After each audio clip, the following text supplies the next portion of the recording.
Hi అండి. అందరూ ఎలా ఉన్నారు? నేను చాలా బాగున్నానండి. మీరు కూడా బాగున్నారు అనుకుంటున్నాను. Welcome back to Bujjamma recipe. ఎంతో టేస్టీగా ఈజీగా అయిపోయే పప్పుచారుని నా స్టైల్లో ఎలా చేస్తానో ఒకసారి చూసేయండి. ముందుగా కడిగి నానబెట్టుకున్న కందిపప్పుని కుక్కర్లో వేసుకొని అదే కప్పుతో 2 కప్పులు వాటర్ వేసుకోండి. 1 స్పూన్ ఆయిల్ వేసుకొని చిటికెడు పసుపు వేసుకొని మూత పెట్టి 3 విజిల్లు వేయించండి. 3 విజిల్లు వచ్చిన తర్వాత గ్యాస్ అనేది ఆపేసి కుక్కర్ పక్కన పెట్టుకోండి. కుక్కర్ చల్లారిన తర్వాత మూత తీసి చూసుకుంటే పప్పు అనేది ఇలా ఉడికిపోతుందండి. ఇప్పుడు మరో గిన్నె పెట్టుకొని 2 టేబుల్ స్పూన్ల నూనె వేసి నూనె బాగా మరిగిన తర్వాత ఉల్లిపాయలు పచ్చిమిరపకాయలని వేసుకోండి. ఉల్లిపాయలు పచ్చిమిరపకాయలు బాగా ఫ్రై అయిన తర్వాత టమాటా ముక్కల్ని కూడా వేసుకొని బాగా ఫ్రై చేసుకోండి.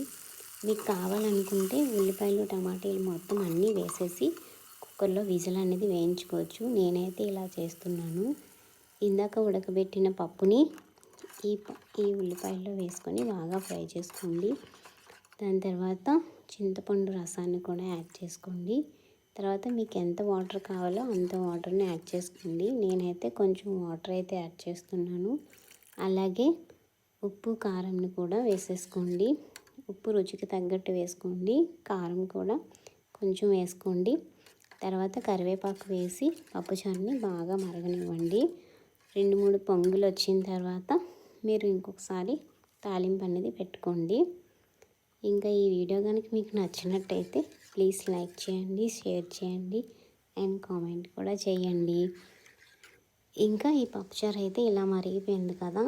ఇప్పుడు ఫైనల్గా మళ్ళీ ఇంకోసారి తాలింపు అనేది వేసేసుకుందాము. దానికోసం ఇంకో గిన్నె పెట్టుకొని 2 టేబుల్ స్పూన్ ఆయిల్ వేసి ఇప్పుడు మీరు ఉల్లిపాయలు కావాలంటే మళ్ళీ వేసుకోవచ్చు. నేనైతే వేయటం లేదండి. వెల్లుల్లిపాయలు, ఎండుమిర్చి, కరివేపాకు, జీలకర్ర పోపు వేసి తాలింపు పెట్టుకోండి. ఇంత పప్పుచారు అయితే ఇలా రెడీ అయిపోయిందండి. ఇంకా ఫైనల్గా కొత్తిమీర కూడా వేసేసుకొని సర్వ్ చేసుకోండి. పప్పుచారు మాత్రం చాలా టేస్ట్గా ఉందండి. Thank you so much. Please subscribe కూడా చేసుకోండి. ప్లీజ్.